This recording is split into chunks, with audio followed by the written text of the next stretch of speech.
Pucaj.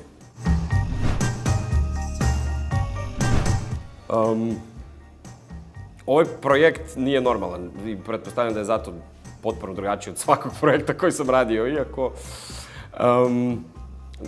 Dakle, pomakli su se granice pjevačkih šova. Ovo je krenulo iz Koreje i osvojilo je Zapad. I sad je napokon došlo i kod nas, na naš brdoviti Balkan.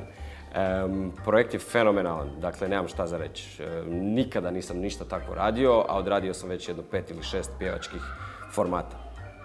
Tako da, jej!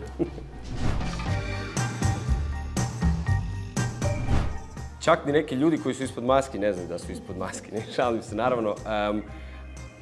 U cijeloj televizijskoj kući i za svih ljudi koji rade ovaj projekt, sve ukupno 7 ljudi zna ko je iza maske. Niko drugi.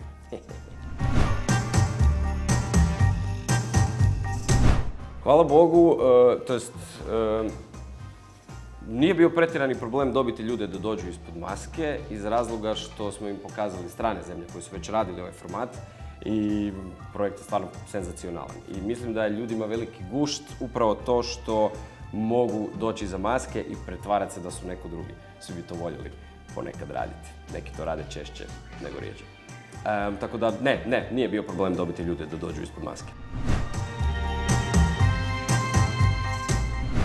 Svi detektivi koji će pokušati saznati ko je ispod maske imaju smisla za humor, osim Borka, on je tu jer kao porezna olakšica.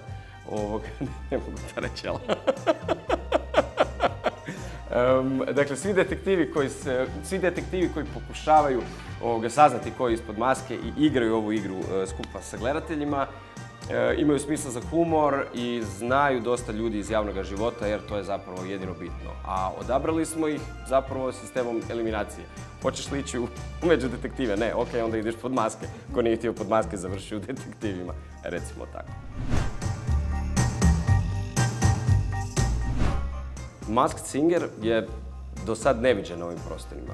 Potpuno je pomaknuo granice nekakvih pjevačkih šova i ovo je jedini šov koji ima nekakvu dozu misterije u sebi. I to je zapravo ono što te vuče da ga gledaš i to je ono što te vuče da sudjeluješ u tom šovu, da pogađaš sa svojim bližnjima ko bi to mogao biti, ko to ne bi mogao biti. Vlačite u raspravu i jednostavno nakon što pogledaš prvu epizodu, to je to, ti si unutra i gotovo.